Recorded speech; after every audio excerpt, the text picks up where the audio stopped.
Hello, السلام علیکم حضرت جی۔ وعلیکم السلام۔ ہم انڈیا سے محمد جمشید عالم منیری، آپ کے مرید، آپ کے غلام بات کر رہے ہیں حضرت جی۔ آپ خیریت سے ہیں؟ الحمدللہ بالکل ٹھیک ہے ماشاءاللہ۔ اللہ تعالیٰ آپ کو ہمیشہ صحت مند رکھے، اللہ تعالیٰ آپ کو ہمیشہ خوش رکھے، اللہ تعالیٰ آپ کے محنت کو بے انتہا قبول فرمائے حضرت جی۔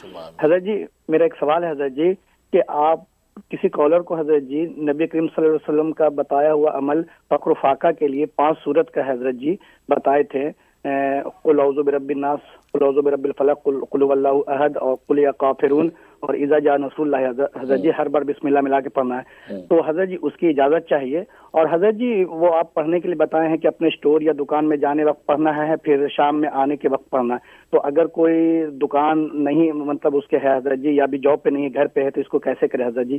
وہ بتا دے اور آپ اجازت دے دیں حضرت جی، اور اپنی خاص توجہ فرمائے حضرت جی۔ اللہ تعالیٰ آپ کو خوب خوب جزائے خیر دے، جزاک اللہ۔ ماشاءاللہ ماشاءاللہ، انڈیا سے کال کر رہے ہیں، اللہ تعالیٰ آپ کو برکت عطا فرمائے اور آپ کی دعائیں ہمارے حق میں قبول فرمائے۔ اور باقی جو عمل آپ نے فقر و فاقہ کے لیے اس کی اجازت مانگی ہے، جو نبی کریم صلی اللہ علیہ وسلم نے ایک صحابی کو بتلایا تھا جو فقر و فاقہ کے شکار تھے، انہوں نے عرض کیا تھا یا رسول اللہ صلی اللہ علیہ وسلم، فقر و فاقہ بہت ہے، بہت تنگ دستی ہے، آپ جو کوئی مجھے عنایت فرما دیجئے۔ تو آپ نے فرمایا تھا کہ جب گھر سے نکلا کرو تو یہ جو ہے 5 صورتیں پڑھا کرو بسم اللہ ملا کے۔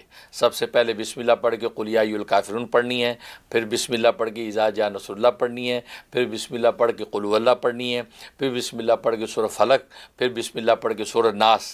سورہ ناس ختم ہونے کے بعد آخر میں پھر بسم اللہ پڑھنی ہے، کیونکہ 6 مرتبہ بسم اللہ ہو جائے گا، 5 یہ صورتیں تلاوت ہو جائیں گی۔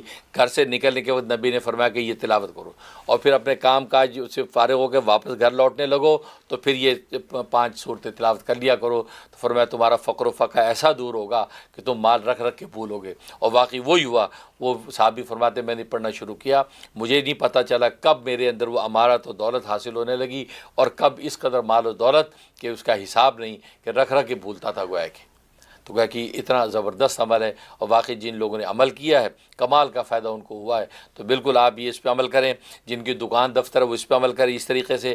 اب رات سوال آپ نے کہا کہ میری کوئی دکان دفتر نہیں ہے، اب اس کا یہ طریقہ ہے کہ اگر آپ ویسے گھر سے نکلتے ہیں، مطلب جاب ڈھونڈنے کے لیے، کاروبار کے لیے، کسی مقصد کے نکلتے ہیں، تو پڑھ کے نکلیں، جب گھر واپس لوٹنے لگے تو پڑھتے واپس آ جائیں۔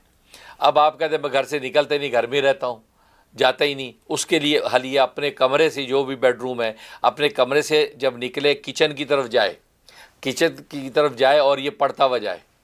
پڑھ کے کچن میں پہنچا، کچن میں تھوڑی دیر اپنا جو بھی چیز لی دی، نہیں لی تو تھوڑی دیر وہاں، اتنی دیر وہاں ٹھہرے کہ جتنی دیر میں تیسرا کلمہ 3 دفعہ پڑھا جا سکتا ہے، تو 3 دفعہ تیسرا کلمہ پڑھ لے، وہاں کھڑا رہے۔ اس کے بعد اب وہاں سے پھر لوٹے اپنے کمرے کی طرف، یا بیڈ روم یا ڈرائنگ روم کی طرف، یا اپنی لائبریری کی طرف، اور اس وقت یہ پڑھتا ہوا واپس آئے۔ بس اپنے گھر کے اندر ہی یہ چل پھر کرتا رہے۔ انشاءاللہ 41 دن نہیں ہوں گے کہ انشاءاللہ آپ غیب سے اللہ تبارک و تعالیٰ اپنے خزانے کھول دیں گے۔